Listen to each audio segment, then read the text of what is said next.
इस वक्त की बड़ी खबर चारधाम यात्रा से जुड़ी है, जहां चारधाम यात्रा के प्रति श्रद्धालुओं में भारी उत्साह है। चारधाम के लिए पंजीकरण का आंकड़ा 20 लाख के पार हो गया है। बड़ी खबर आपको बताई जा रही है, जहां चारधाम के लिए ऑनलाइन पंजीकरण का आंकड़ा, रजिस्ट्रेशन का आंकड़ा 20 लाख के पार हो गया है। बद्री केदार के लिए मई के ऑनलाइन पंजीकरण स्लॉट फुल हो चुके हैं। केदारनाथ के लिए अब तक 6,81,818 पंजीकरण, बद्रीनाथ के लिए 6,01,278 यात्रियों का पंजीकरण कराया गया है। यमुनोत्री के लिए 3,23,551 पंजीकरण कराए गए हैं। इसी के साथ गंगोत्री के लिए 3,54,649 पंजीकरण कराए गए हैं। इसी के साथ हेमकुंड साहिब की बात की जाए तो हेमकुंड साहिब के लिए 34,633 रजिस्ट्रेशन कराए गए हैं। ऑनलाइन पंजीकरण में 10% की बढ़ोतरी, ये बड़ी खबर आपको बताई जा रही है। उत्तराखंड में चारधाम यात्रा शुरू होने वाली है, जिसको लेकर यात्रियों में काफी उत्साह देखने को मिल रहा है, श्रद्धालुओं में उत्साह देखने को मिल रहा है। चारधाम के लिए पंजीकरण का आंकड़ा 20 लाख के पार पहुंच गया है। बद्री केदार के लिए मई के ऑनलाइन पंजीकरण स्लॉट फुल हो चुके हैं। केदारनाथ के लिए अब तक 6 लाख से ज्यादा पंजीकरण किए गए हैं। इस खबर पर ज्यादा जानकारी के साथ सीधे लाइव जुड़ेंगे ब्यूरो चीफ अरुण सैनी से। अरुण, जिस तरह की खबरें सामने आई हैं, चारधाम यात्रा को लेकर यात्रियों में, श्रद्धालुओं में काफी उत्साह नजर आ रहा है और कई सारे पंजीकरण कराए गए हैं। क्या कुछ जानकारी, क्या कुछ अपडेट?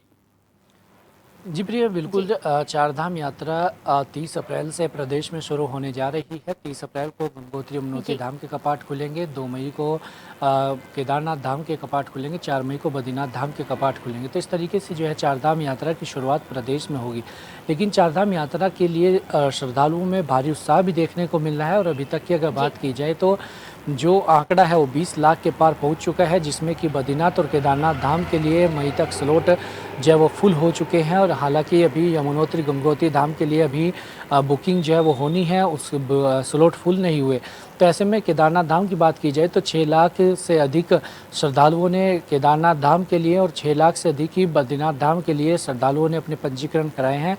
और ऐसे में यमुनोत्री गंगोत्री की धाम की अगर बात की जाए तो वहाँ के लिए 3-3 लाख से अधिक श्रद्धालुओं ने दोनों ही धामों के लिए दर्शन जो है वो कराए हैं। इसी के साथ ही हेमकुंड साहिब के लिए भी बड़ी संख्या में श्रद्धालु दर्शन करा रहे हैं और करीब 35,000 तक जो है वो हेमकुंड साहिब के लिए श्रद्धालु पंजीकरण करा चुके हैं। तो इस तरीके से लगातार पंजीकरण का आंकड़ा भी बढ़ रहा है और इस बार इस पंजीकरण को देखते हुए अनुमान लगाया जा रहा है कि बड़ी संख्या में जो है श्रद्धालु यहाँ पर पहुँचेंगे। और जो यात्रा, क्योंकि हर वर्ष नए आयाम स्थापित जो है यात्रा कर रही है, नए नए रिकॉर्ड स्थापित हो रहे हैं और श्रद्धालुओं की संख्या में इजाफा भी लगातार देखने को मिल रहा है। तो इस बार भी बड़ी संख्या में श्रद्धालुओं के आने का अनुमान प्रदेश में लगाया जा रहा है, जिसके लिहाज से तमाम तैयारियां प्रदेश सरकार के द्वारा भी की जा रही है। जिस तरीके से यहाँ पे खबर सामने आई है कि 20 लाख से ज्यादा रजिस्ट्रेशन हो गए हैं, तो ऐसे में जो 20 लाख श्रद्धालु आएंगे, इनकी सुरक्षा को लेकर, इनकी व्यवस्थाओं को लेकर भी तैयारियां हैं जो धरातल पर कितनी उतरती हुई नजर आ रही हैं, क्योंकि चारधाम यात्रा कुछ ही दिनों में अब शुरू होने वाली है।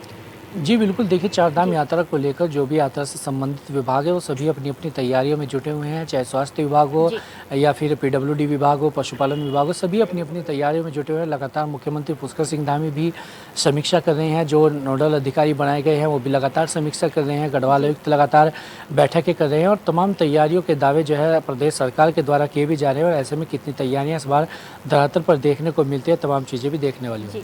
बिल्कुल, धन्यवाद अरुण हमारे साथ जानकारी साझा करने के लिए।